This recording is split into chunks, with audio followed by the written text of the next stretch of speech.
नियम जो होता है वो ऑलरेडी हम लोग जानते हैं अनस्टेबल होता है।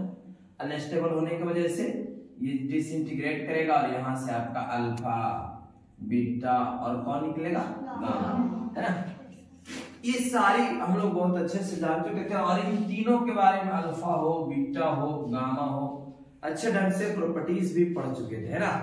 और इसके बाद हम एक फार्मूला लाए थे क्षयित होने के लिए, n is equal to n naught into e के power minus lambda into t. ये हम लोग पिछले क्लास में डिसइंटीग्रेशन लॉ का हम लोग फॉर्मूले को प्राप्त किए थे, लाए थे ना। आज हम लोग इसी से लेकर के टॉपिक को आगे बढ़ते हैं और आज का जो टॉपिक है उसका नाम है अर्ध आयु काल यानी हाफ लाइफ। इसको अर्ध आयु भी कहते हैं,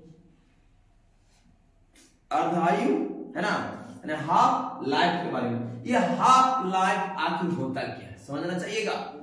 जैसे आप ऐसा समझिए कि आप जो है 100 रुपया लेकर के मार्केट गए हैं, सीधा समझना।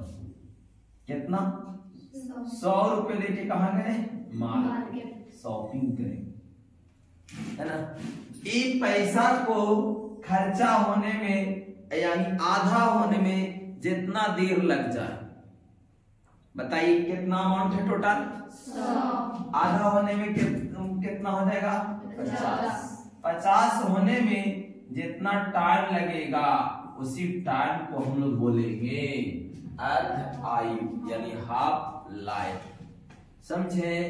यानी कोई भी रेडियो एक्टिव सबस्टांस रहेगा, छोटे रेडियो एक्टिव सबस्टांस, हाँ, और वो डिसइंटीग्रेट होते रहेगा तब तक होते रहने देंगे जब उसका इनिशियल नंबर ऑफ एटम्स, प्रारंभिक परमाणु संख्या का आधा ना हो जाए। इसे प्रारंभ में आपके पास कितना मनी था? 100। तब तक खर्चा करेंगे जब तक कि आधा ना हो जाए हमारे पास पैसा। तो बताओ आधा जो है कितना होगा? 50। तो ये जितना देर में आधा हुआ उसमें जो टाइम लगा उस टाइम को हम लोग बोलेंगे हाफ लाइफ। समझ गए कि नहीं समझे? हाँ, तो सुनिएगा यार। अब इसी को हम लोग आइए फॉर्मूले के माध्यम से निकालते हैं, सिखाते हैं, बताते हैं। क्लियर? अरे रेडी? और आपको परिभाषा हम लिख दिए हैं और उसी को आज हम लोग प्राप्त करेंगे। कहता है किसी दिए गए रेडियो सक्रिय तत्व को, कोई भी रेडियो सक्रिय तत्व रहेगा पहले दिया जाएगा, इसके परमाणुओं की प्रारंभिक संख्या का, परमाणु जितने भी मौजूद है एटम्स, किसमें? रेडियो सक्रिय तत्व में, उसके प्रारंभिक संख्या का, और जी आधा मतलब हाफ, क्षयित होने में लगा समय अंतराल को, जितना भी आधा होने में टाइम लगेगा उस टाइम इंटरवल को, टोटल टाइम इंटरवल को क्या बोलेंगे? हाफ लाइफ बोलेंगे, अर्ध आयु बोला जाता है। समझ में आया? मतलब जैसे हमने बताया ना छोटे, 100 था उसको आधा करना है, जितना देरी में हो जाए आधा, खर्चा करते करते करते जितना देरी में हो जाए वो क्या कहला जाएगा? अर्ध आयु। क्लियर? चलिए, तो यहाँ डिसइंटीग्रेशन की बात करते हैं। डिसइंटीग्रेशन होने देंगे, ये तब तक होने देंगे जब इसका अगर 92 है तो इसको हाफ तक होने देंगे। जब हाफ हो जाएगा स्टॉप करेंगे, उतना देर जो टाइम लगा उस टाइम को हम लोग बोलेंगे क्या? क्लियर ना? आइए अब हम लोग आगे बढ़ते हैं और फॉर्मूले को बढ़िया से एक्सप्लेन कर देते हैं आप लोगों को, ठीक है। अभी कोई डिस्टर्बेंस नहीं होगा, थोड़ा बुक दे देना, मेरा बुक दे इधर उधर भाग इस सोचने पर जब वीडियो खराब हो जाता है सब एडिट हो जाता है, कट छट के बराबर। चलिए तैयार हैं? आइए, तो यहां से देखिए ये, और इसको हम लोग जब भी डिनोट करेंगे छोटे तो कैपिटल टी से, लेकिन जनरली हम लोग यूज करेंगे स्मॉल टी और हाफ लिखेंगे। 1/2 को ही कहा जाता है हाफ, द्वारा सूचित किया जाता है। चलिए, तो हम लोग सभी जानते हैं, एज वी नो दैट, हम लोग जानते हैं, क्या जानते हैं कि n इज इक्वल टू होता है n नॉट इंटू e के power minus lambda into t, ये होता है ना। अब सब कुछ सुनेगा, ठीक। अब यहां से हम लोग देखेंगे बच्चों, क्या देखा जाए सर, कि यदि ध्यान देंगे, यदि टाइम को हम लोग मान लेते हैं कैपिटल टी, जो आधा टाइम लग रहा, जो भी टाइम लग रहा, ठीक, उस टाइम को क्या मान लेते हैं, टी। अच्छा, जो शुरुआती अमाउंट में हम लोग लेते थे सैंपल ग्रुप में, वो एन लेते थे कि एन नॉट लेते थे, बताइए। शुरुआती दौर में लेते थे उसको क्या बोलते थे, एन नॉट, और जो लास्ट में बचता था उसको क्या बोलते थे, ए। यानी कि एन बराबर हो जाएगा छोटे एन नॉट बाई 2। बोलो कैसे किए पता चला। जो शुरू वाला सैंपल ग्रुप में हमने लिया है परमाणु संख्या, उसको एन बोलेंगे, एन नॉट बोलेंगे, और उसका आधा में चाहिए हमको, तो देखिए एन नॉट बाई 2, और ये जो शेष बचेगा वो एन है ना, शेष बच रहा है। सो आइए तो हम लोग इसको इक्वेशन वैल्यू को 1 में पुट कर दें, वैल्यू पर रखा जाए, बिल्कुल। तो देखिए तो ये टाइम और ये नंबर ऑफ जो शेष बचे हुआ एटम्स, उसको रखा जाए इक्वेशन 1 में। चलिए तो n इज इक्वल टू बच्चों n naught upon 2 into is equal to n naught into e के power minus lambda into capital T। हो गया, वैल्यू हमने रख दिया।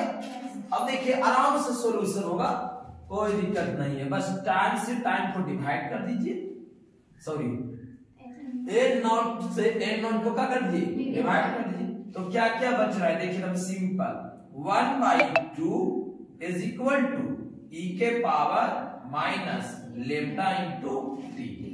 बोलो होगा। अब इसको क्या कर लीजिए, मल्टीप्लाई कर लीजिए। क्या कर लीजिए बच्चों, हाँ मल्टीप्लाई कर दीजिए इसको। चलो आइए तो हम लोग मल्टीप्लाई कर लेते हैं। हाँ कैपिटल टी हो जाएगा। चलो 1/2 सब कट जाएगा, इंटू ई के power minus lambda into t. अब ऐसा हम लोग जानते हैं, देखिएगा समझिएगा, तरफ में थोड़ा यूज करते हैं। एक के पावर अगर ऊपर माइनस में है तो नीचे लाएंगे तो कुछ हो जाएगा, बिल्कुल प्लस में हो जाएगा, साइन चेंज। अगर यहाँ पर आपका प्लस में है बच्चों तो यहाँ नीचे लाएंगे तो एक के पावर माइनस, एक के पावर माइनस हो जाएगा। चल 5 तरह के खाता पूरा, अब हवा मारा है पूरा साइड। चलिए आइए तो इसको हम लोग क्या करें बताओ, माइनस को प्लस में कर दे नीचे लाके, यानी ऐसे 1/2 इज इक्वल टू 1, एक पावर कुछ नीचे में तो 1 है, ऊपर लेके जाएंगे और यहाँ e के पावर लेम्डा इंटू टी। बोलो कैसे किया बच्चा रे, अरे पावर कुछ में ऊपर माइनस में, नीचे लाया था प्लस में, देखिए यहाँ माइनस में था तो प्लस में कर दिए।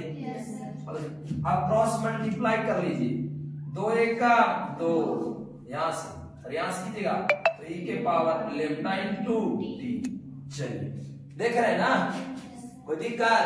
अब ये e को इधर लेके चलाइए तो लॉग में हो जाएगा, कल भेज के बता तो क्या हो जाएगा, लेम 1 मिनट नहीं लिख दो, लॉग लॉग ये लेके चलाए ना तो e के पावर e बेस में चलाएगा, i2 यहाँ चल जाएगा, है ना, is equal to lambda into t. देखो फिर से e जो है ना यार, इसमें लेके चला यहाँ तो ये बाकी 2 का 2 है और इधर आया तो लॉग में ले लेंगे, बस खत्म कहानी होगी। ऐसे बना लेंगे हम लोग आगे।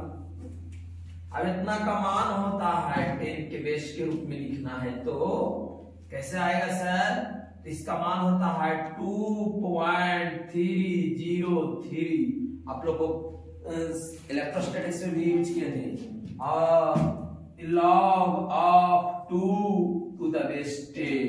ये वैल्यू आया एक्सपोनेंट, ई को कहते हैं एक्सपोनेंशियल टर्म, हटाने के बदले में वैल्यू आया कितना 2.303 और ये log है, बाकी 2 का 2 ही है और ई जो था हमारा बेस में वो कितना हो गया 10 हो गया, समझ में आ रहा है। Is equal to lambda into t. Clear? आप समझते रहिएगा। ये 2.303 इंटू, इसका मान जानते हैं आप लोग, जैसे जो होता है लॉग, दोनों का अगर बेस मिल जाए 2 तो इसका मान 1, आर्गुमेंट और बेस दोनों मिल जाएगा तो कितना, लेकिन यहाँ मिल नहीं रहा, एगो 2 है और एक 10 है, तो इसका वैल्यू हो जाता है, इसका वैल्यू अगर लॉग ऑफ 2, इसका वैल्यू हो जाएगा 0.301 वैल्यू होगा। किसका बताओ? Log of 2 to the base 10 का वैल्यू कितना? 0.301। बहुत अच्छा। Into lambda is equal to lambda into t. अब इसको मल्टीप्लाई कर लीजिएगा, ठीक? तो lambda into t is equal to हो जाएगा 0.693। कितना होगा? 0.693। बिल्कुल। कहां से वैल्यू आया? तो ये जो वैल्यू आया छोटे, इन दोनों को मल्टीप्लाई करेंगे तो वैल्यू आएगा 0.693। आप मल्टीप्लाई करेंगे और यहां से हम लोग निकाल लेंगे। हमको निकालना कौन सी था? हाफ लाइफ ना छोटे। और हाफ लाइफ को हम लोग डिनोट कौन चीज से करेंगे? ई से या टी हाफ से करेंगे। चलिए, तो टी इज इक्वल टू हो जाएगा 0.693 अपॉन लैम्डा। समझे? ये बोलिए, समझा? इस प्रकार से ये हमारा जो है फॉर्मूला प्राप्त हो गया हाफ लाइफ का। It is formula for half life. समझे? अच्छा, इसमें आप लोग तो जान रहे हैं सर खाली एक ही बात है, ये हाफ लाइफ निकालेगा। ये तो फिक्स वैल्यू हो गया, 0.693 फिक्स वैल्यू है, इसको कुछ नहीं करना, बशर्ते खाली नीचे कौन है? लैम्डा। नीचे क्या है? लैम्डा। और इसको क्या बोलेंगे? तो आइए उसी पर जरा सा हम लोग, लैम्डा जो है क्या?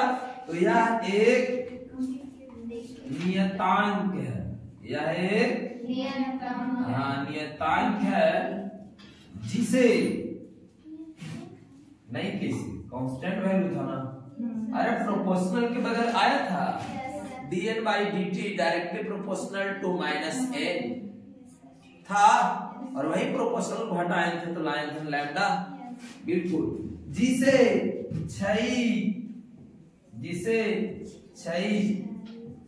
डिसइंटीग्रेशन यानी डीके लॉ, क्या बोलेंगे? डीके कांस्टेंट है ना, नियतांक कहते हैं, अंग्रेजी में बोलेंगे डीके कांस्टेंट। DK clear?